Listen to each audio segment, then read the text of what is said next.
तो अब तक हम लोगों ने सेट के बारे में देख लिया, सबसेट क्या होता है, इंटरवल्स क्या होते हैं, पावर ऑफ सेट क्या होता है, यूनिवर्सल सेट क्या होता है। तो अब हम लोग अब देखते हैं कि इनको हम एक डायग्राम के हिसाब से कैसे रिप्रेजेंट करते हैं। तो उसी चीज़ को हम लोग यहाँ देखने जा रहे हैं और उसी का नाम हम रख रहे हैं यहाँ पर वेन डायग्राम। तो यही आपका मेन टॉपिक है आज का कि वेन डायग्राम होता क्या है। तो वेन डायग्राम क्या होते हैं कि आप किसी भी जितने भी सेट आपको दे रखा है उसको एक डायग्राम के फॉर्म में, कि the most of the relationship between set can be represented by means of diagram which are known as Venn diagram. जैसे आप समझ लो इस चीज को कि आप जो भी आप बनाओगे, जैसे एक रेक्टेंगुलर शेप बना दी मैंने ये, तो ये आपका पूरा एक यूनिवर्सल सेट को रिप्रेजेंट कर रहा है, ठीक है।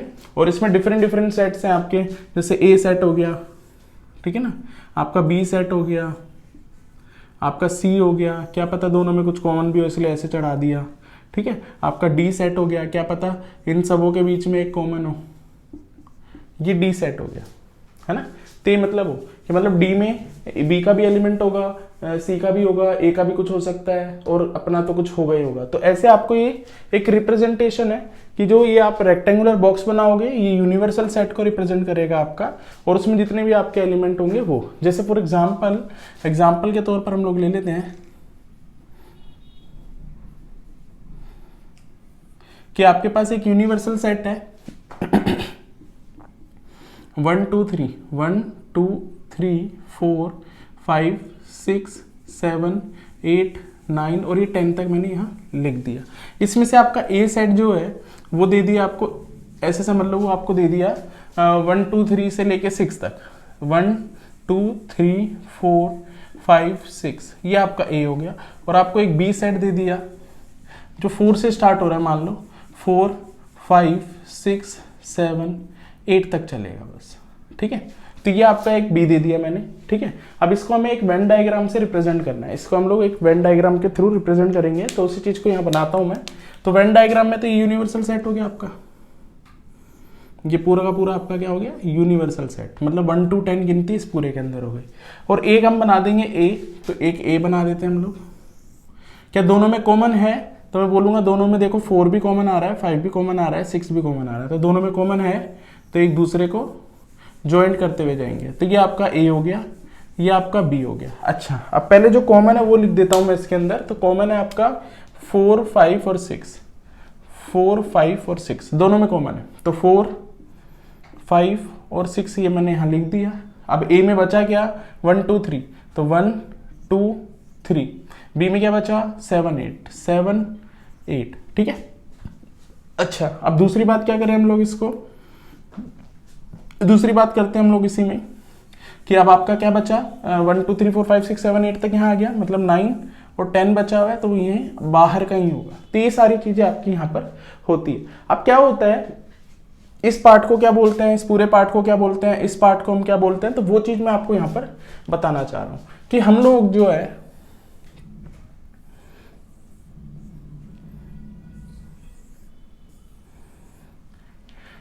इस पार्ट को कॉमन पार्ट बोला जाता है। तो in terms of set it is represented as symbol intersection, A intersection B, इसको हम बोलते हैं इंटरसेक्शन, ठीक है। अच्छा, अब पूरे को अगर मेरे को लेना है, ठीक है, तो पूरे को अगर मेरे को लेना है, ये सारा, ये आपका ए और बी था ना, ये आपका ए और बी था, तो ये सारा ए और बी, अगर मेरे को सारा एलिमेंट लेना है, ये सब लेना है, तो इस सब को हम बोलेंगे यूनियन, ए यूनियन बी, तो इसको हम बोलते हैं यूनियन। तो ऐसे हम लोग इसमें ऑपरेशन लगाते हैं, तो वही चीज हम लोग अभी देखते हैं आगे, ठीक है। हाँ, तो हम अब ऑपरेशन ऑन अ सेट देख रहे हैं हम लोग। तो वेन डायग्राम हम लोगों ने देखा, तो उसमें हम लोगों ने देखा कि इंटरसेक्शन क्या होता है, ठीक है, इंटरसेक्शन क्या होता है, यूनियन क्या होता है, तो ये चीजें हम लोगों ने समझी। अब उसी चीज को एक्सप्लेन कर रहे हैं और अच्छे से। तो उसमें और कौन कौन से ऑपरेशन लगते हैं, यही इंटरसेक्शन यूनियन वगैरह का यूज करके हम लोग आगे क्या क्या ऑपरेशन लगा सकते हैं एक सेट पे। तो वही चीज देखो मेरे साथ आप लोग। ऑपरेशन ऑन अ सेट में सबसे पहले यूनियन है। तो यूनियन का मतलब क्या होता है, तो मैंने आप लोगों को बताया था, ये डायग्राम देख सकते हो आप लोग यहाँ पर।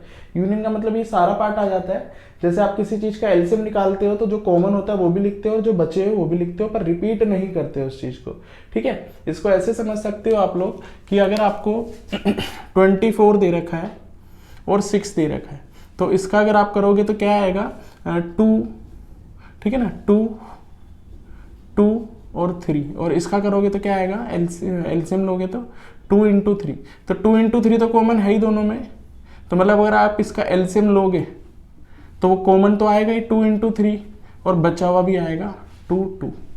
तो यही मतलब होता है। तो इसको हम क्लियरली ऐसे सोच सकते हैं कि यूनियन मतलब होता है एलसीएम, और इसको आगे हम लोग कभी यूज करेंगे जैसे आप प्रोबेबिलिटी में, तो इसको एज ए प्लस भी यूज कर सकते हो, और इस सिंबल का मतलब और भी होता है। तो ये सारे मतलब आपके यहाँ पर होते हैं जो मैंने लिख दी है, और भी कुछ होंगे तो मैं आगे आपको बता दूंगा, ठीक है। तो डेफिनेशन आपको क्या दे रखी है, the union of two set A and B is the set of C.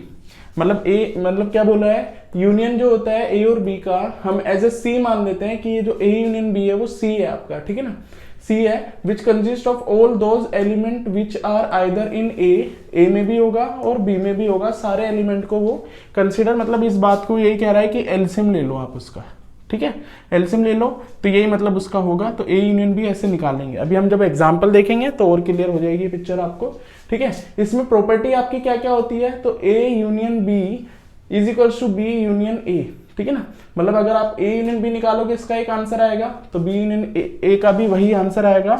मतलब ये फॉलो करता है कम्यूटेटिव लॉ को, ठीक है। ऐसे ही एसोसिएटिव लॉ को भी करता है कि आप इन दो का यूनियन निकालो, देन उसके बाद सी के साथ यूनियन निकालो, मतलब ये 3 सेट की बात कर रहा है। ऐसे ही इन दो का पहले निकाल लो और इसके साथ करोगे तो वैल्यू जो आएगी वो सेम आएगी, तो ये एसोसिएटिव लॉ को भी फॉलो करता है। सिमिलरली अगर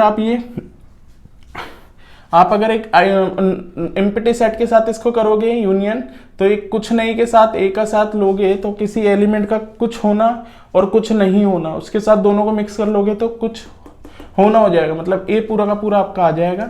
ऐसे ही ए यूनियन ए करोगे तो ये आइडेम्पोटेंट लोग होता है, मतलब किसी को उसी के साथ करते हैं और वही आ जाए, उसे आइडेम्पोटेंट बोलते हैं हम लोग। और यूनिवर्सल सेट के साथ अगर आप इसको ले लोगे तो यूनिवर्सल सेट तो सबों का दादा ही होता है, तो वो उसी का पार्ट हो जाएगा, तो आप ये कह सकते हैं लॉ ऑफ यूनिवर्सल, तो वो यूनिवर्सल सेट ही आ जाएगा यूनियन में। तो ये आपकी यूनिवर्सल यूनियन होता है आपका, ठीक है ना, ऐसे आप बना सकते हो, ठीक है, ये ऐसे आप कर सकते हो कि सारा कुछ, ठीक है। अच्छा, अब देखते हैं हम लोग इंटरसेक्शन के बारे में, ठीक है, इनको फिर एग्जाम्पल के साथ भी सोचेंगे हम लोग, बहुत इजी है, कोई बड़ी बात नहीं है, ठीक है। तो इंटरसेक्शन के साथ हम लोग देखेंगे इसको। तो इंटरसेक्शन में आपको क्या दे रखा है, इंटरसेक्शन का मतलब होता है कॉमन, ठीक है, तो इंटरसेक्शन मतलब होता है कॉमन, तो मैं यहाँ पे कॉमन भी लिख देता हूं, ठीक है। अब कॉमन का मतलब भी समझ लेते हैं। तो जैसे यही एग्जांपल था, तो इसमें आप HCF लोगे तो उसका क्या मतलब हो जाएगा, 2 और 3, ये HCF हो जाएगा।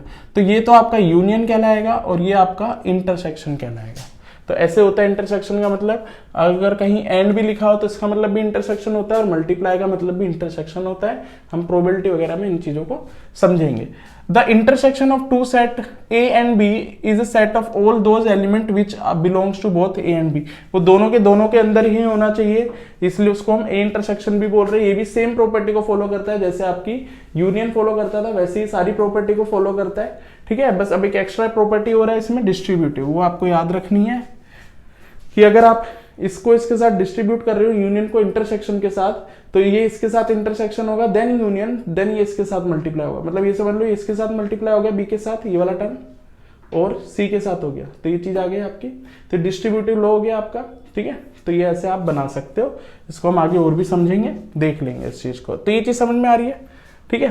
तो अब उसके बाद ये आ गया आपका। अब उसके बाद बोला गया आपको if A and B are two set such that A intersection B is empty set, मतलब इन दोनों में अगर कुछ कॉमन नहीं आता तो ऐसे टाइप के सेट को हम क्या बोलते हैं, डिसजॉइंट सेट। मतलब आप इसका फिगर अगर आप बनाने लगोगे तो फिगर आपका ऐसा बनेगा, इन दोनों के बीच में कुछ कॉमन है ही नहीं, तो ऐसा आपका इसका वेन डायग्राम बनेगा कि इनमें कोई कॉमन नहीं आ रहा। फिर नेक्स्ट आता है आपका डिफरेंस ऑफ अ सेट। तो डिफरेंस ऑफ अ सेट क्या बोलोगे, अगर आपको दो सेट दे रखे हैं ए बी आपको दे रखा है, तो a माइनस बी को इज ए डिफरेंस सेट बोलेंगे, और उसका मतलब क्या होगा, a but not to b, मतलब जो भी एलिमेंट होगा वो a में होगा पर b का नहीं होगा।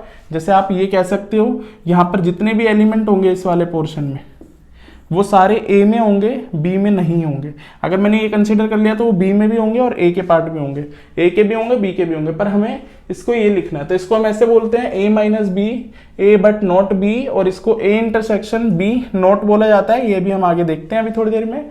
और इसको ओनली ए भी बोला जाता है कि सिर्फ ए के आपके यहाँ पर कंसिडरेशन है, ठीक है। तो ऐसे आपको बोला जाएगा, ठीक है। इसको एक एग्जांपल लेके भी आप बोल सकते हो कि आपके पास ए है, उसमें 1 2 3 है, और बी में जो है आपका 2 3 4 है, ठीक है। तो ये आ जाएगा। तो अगर ओनली ए पूछेगा आपसे कोई, ओनली ए मतलब ए बी नहीं, तो ए में से बी वाले सारे हटा दो, तो 2 3 दोनों में कॉमन आ रहा है, तो हटा दो, तो बचेगा क्या 1। तो ये मतलब हो जाएगा आपका, कोई बड़ी बात नहीं है इसमें। आप इसको बनाओगे तो बस सिर्फ 1 आ रहा है आपका इसके अंदर कॉमन, एक जो ए में है ओनली, बी में नहीं है, तो ये मतलब हो जाएगा आपका, ठीक है। चलो थैंक यू। हाँ, तो अब आगे देखो मेरे साथ क्या बोला हुआ है मैंने। देखो रिमार्क्स में क्या देख रहे हो आप लोग, अगर आपके पास मान लो ये डायग्राम है, इस डायग्राम को देखो, है ना, ये आपका ए है, ये आपका बी है, ठीक है। अब इसको देखो, तो ये वाला जो पार्ट क्या है वो आपका ओनली ए है, ये पार्ट दोनों में कॉमन है, और ये वाला पार्ट देखोगे आप लोग तो ये ओनली बी है। तो ओनली ए को हम ए माइनस बी लिखेंगे, ओनली बी को हम बी माइनस ए लिखेंगे, और इंटरसेक्शन को ए इंटरसेक्शन बी। तो इसमें और इसमें कुछ कॉमन नहीं आएगा, इसमें और इसमें कुछ कॉमन नहीं, इन तीनों में कुछ कॉमन नहीं होगा। तो A minus B, A intersection B और B minus A are mutually disjoint, that is intersection of any these two set are null set. तो इन दोनों के बीच में जो भी इंटरसेक्शन होगा और नल होगा, तो ये सारे के सारे एक दूसरे के म्यूचुअली डिसजॉइंट है। म्यूचुअली डिसजॉइंट मतलब इसका और इसका इंटरसेक्शन कुछ नहीं है, इसका इंटरसेक्शन कुछ नहीं, और इसका इसके अंदर इंटरसेक्शन कुछ नहीं। तो दीज आर दी डिसजॉइंट। अब यहाँ पर एग्जाम्पल देख लेते हैं हम लोग इन्हीं टॉपिक्स पे कि क्या है। तो देखो क्या बोला हुआ है, let A is this, B is this, A और बी आपको दे रखा है, what is the A union B. तो ए यूनियन बी कोई मुश्किल बात क्या है, ठीक है ना। पहले ए इंटरसेक्शन बी निकाल लेते हैं हम लोग। तो ए इंटरसेक्शन बी क्या होगा आपका, दोनों में कॉमन। तो देखो इसमें कॉमन क्या आ रहा है, आप ढंग से देखो, 6 आ रहा है और 8 आ रहा है। तो 6 और 8 are the common part of this 2, ठीक है। और यूनियन में क्या लिखते हैं हम लोग, कॉमन तो लिखेंगे ही, प्लस जो बचा है वो भी लिख देंगे। तो बचा क्या आपका, 2 बचा, 4 बचा, और इधर से 10 और 12, तो 2 4 10 12। तो यूनियन में ये सारा पार्ट आ जाता है आपका। तो ये यूनियन निकल गया, कोई मुश्किल नहीं है, कोई बड़ी बात नहीं है इसको, ठीक है ना। ऐसे एग्जांपल नंबर 2 देख लो, आपको ए ई आई ओ यू दे रखा है ए में, और बी में ए आई यू दे रखा है। तो what is the intersection in between. तो इंटरसेक्शन देख लो, ए भी है, आई भी है, यू भी है। तो पूरा का पूरा ए आई यू आ गया, मतलब पूरा का पूरा बी आ गया, ठीक है। समझ में आ रही है ना बात। तो पूरा का पूरा बी आ गया। तो मैं कह सकता हूं कि जो, अब इसी चीज को देखो यहां पर, अगर मैं वेन डायग्राम बनाऊं तो ये आपका पूरा ए है, और इसी के अंदर आपका ये पूरा बी है। भाई उसी के पूरे अंदर बीच में आ गया ना, पूरा का पूरा बी आ गया। तो ए आई यू तो आपका ये पूरा हो गया, बचा हुआ क्या आपका ओ बचा, ठीक है ना, ओ बचा और ई बचा, तो ये पूरा ए हो गया। तो अगर आपको कोई बोला यूनियन, यूनियन में तो देखो कॉमन पार्ट है वो तो है ही, प्लस जो बचा हुआ है वो भी। तो ए यूनियन बी में आपका क्या आ जाएगा, ए यूनियन बी में आपका ए ई आई ओ यू, कि भाई ये तो है ही, प्लस जो बचे हैं वो भी है। तो ये पूरा का पूरा ए ही आ गया ना। तो ए यूनियन बी आपका ए ही होगा। और यहाँ पे देख भी सकते हो कि पूरा पूरा का पूरा आपका ए ही है, ए यूनियन बी। बी तो उसका सब पार्ट है, तो मैं कह सकता हूं B is a subset of A. In this case A intersection B is equals to B, और A union B is equals to A. Union में आपका ए पूरा ही आ जाएगा, और इंटरसेक्शन में बी वाला आ जाएगा जो उसका सबसेट है। सिमिलर फैशन में अब ये क्वेश्चन देख लो आप लोग, ए दे रखा है आपको, बी दे रखा है। तो ए में आपको 1 2 3 4 5 6 दे रखा है, 2 4 ये इवन नंबर दे रखे हैं। तो ए माइनस बी आपका क्या होगा, तो ए माइनस बी का मतलब ये होता है कि ए लिखना है, उसमें से बी का जितना भी पार्ट है वो सब्ट्रैक्ट कर दो। तो ए आपके पास ये रहा, और उसमें बी का पार्ट 2 है, 4 है और 6 है, तो वो हटा दो। तो बचा क्या आपका 1 बचा, 3 बचा, 5 बचा, ये बचा बस, ठीक है। ऐसे b माइनस ए का क्या मतलब है, b में से a वाले सब्ट्रैक्ट कर दो। तो 2 हटा दो, 2 है, 4 हटा दो, 6 हटा दो, तो a बचेगा, 8 बचेगा बस। यहाँ b में सिर्फ 8 नहीं आ रहा है, मतलब b में एक 8 आ रहा है जो इसमें कॉमन नहीं है, तो बस खत्म। तो ये दोनों इक्वल भी नहीं है, तो ये भी याद रखना, नोट कर लो इस चीज को भी कि a minus B not equal to B minus A. और इन दोनों में कुछ कॉमन आएगा भी नहीं, क्योंकि यहाँ पर हमने एक प्रॉपर्टी देख ली थी अभी कि अगर ऐसा कुछ होता है तो इनमें कुछ कॉमन नहीं होता, they are mutually disjoint set, ठीक है। अब इसको देख लो, if R is a set of real number, चलो आर जो है हमारा रियल नंबर हो गया, and Q is a set of rational number, ठीक है। तो हम लोगों को अच्छे से पता है जो रियल नंबर होता है, रियल नंबर होता है वो बराबर होता है rational number plus irrational number, ठीक है ना, ये दोनों चीज होगी। तो अगर मैं इसको उधर ले जाऊं तो मतलब r बराबर आपका क्या हो जाएगा, q plus I R R, इसका कोई सिंबल नहीं होता तो मैं ऐसे बना देता हूं आई आर आर, इसको उधर ले जाओ तो आई आर आर किसके बराबर हो जाएगा, r माइनस क्यू। तो r माइनस क्यू क्या होगा आपका, इर्रेशनल नंबर होगा।